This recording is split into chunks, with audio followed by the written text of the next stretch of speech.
L'initiative de la boucle ferroviaire devant relier les 5 pays membres du Conseil de l'Entente, à savoir le Togo, le Bénin, le Niger, le Burkina Faso et la Côte d'Ivoire, revêt une importance capitale au double plan de l'emploi des jeunes et l'autonomisation du Centre régional de formation pour l'entretien routier CERFER. D'où l'intérêt du Bureau international du travail à accompagner ce projet à travers une signature de convention avec cette institution.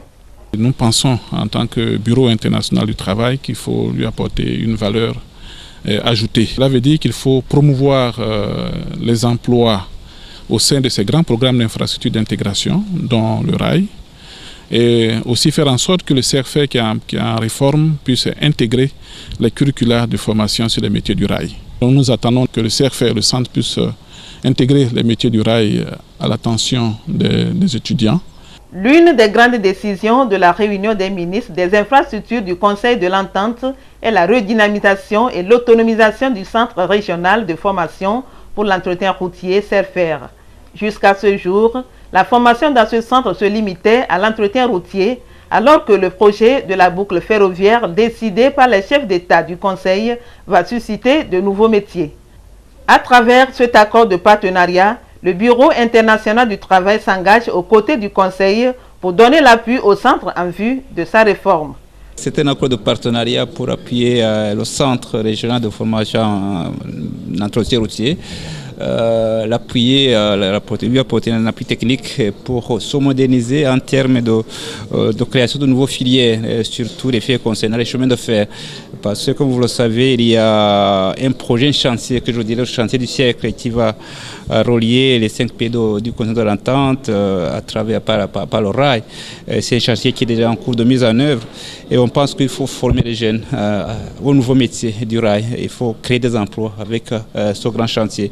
Vous savez, c'est un projet, un chantier qui va coûter 2 milliards d'euros. Donc, si on investit dans l'emploi des jeunes, dans la formation des jeunes, on va créer suffisamment d'emplois. Donc, on va essayer le problème de l'emploi des jeunes va être très réduit. Donc, c'est une question de volonté, plutôt d'engagement, et qu'on voit avec les chefs d'État de la sous-région du Conseil de l'Entente, avec les ministres en charge du transport et le ministre du Travail, qui sont engagés dans ce processus pour créer des emplois pour les jeunes. L'organisation a été intéressée notamment par le projet de la boucle ferroviaire Entente. Elle y voyait une opportunité de créer des emplois, notamment pour les jeunes. Donc elle nous a approchés et depuis près d'1 an, nous avons eu à discuter du contenu de cette convention. À partir de là, l'OIT va appuyer le CERFER pour créer une filière chemin de fer au CERFER qui va former donc des techniciens dans ce domaine-là. Et puis bien entendu, compte tenu de ses possibilités, l'OIT va appuyer le CERFER aussi dans d'autres domaines. Et c'est justement pour cette raison que le gouvernement togolais soutient l'initiative qui s'inscrit dans un cadre sous-régional pour plus d'intégration. Au nom du gouvernement, au nom du chef de l'État, son Excellence M. Faure Essanzina Gnassingbé, et au nom du peuple togolais, vous remercier pour cette occasion, pour ce travail.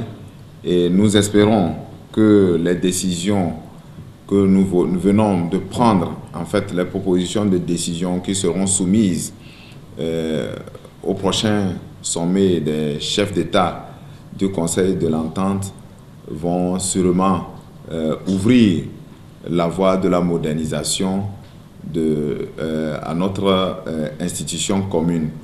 Je voudrais aussi remercier l'OIT à travers son directeur régional ici présent pour cet accord qu'il vient de signer avec le Conseil de l'Entente. D'ici à 2025, le CERFER doit devenir un centre de référence en Afrique. Il aura à accueillir davantage d'élèves qui seront formés au-delà de la licence. Une politique de diversification de ressources et d'extension vers la boucle ferroviaire, voilà tracer l'avenir à moyen terme du CERFER.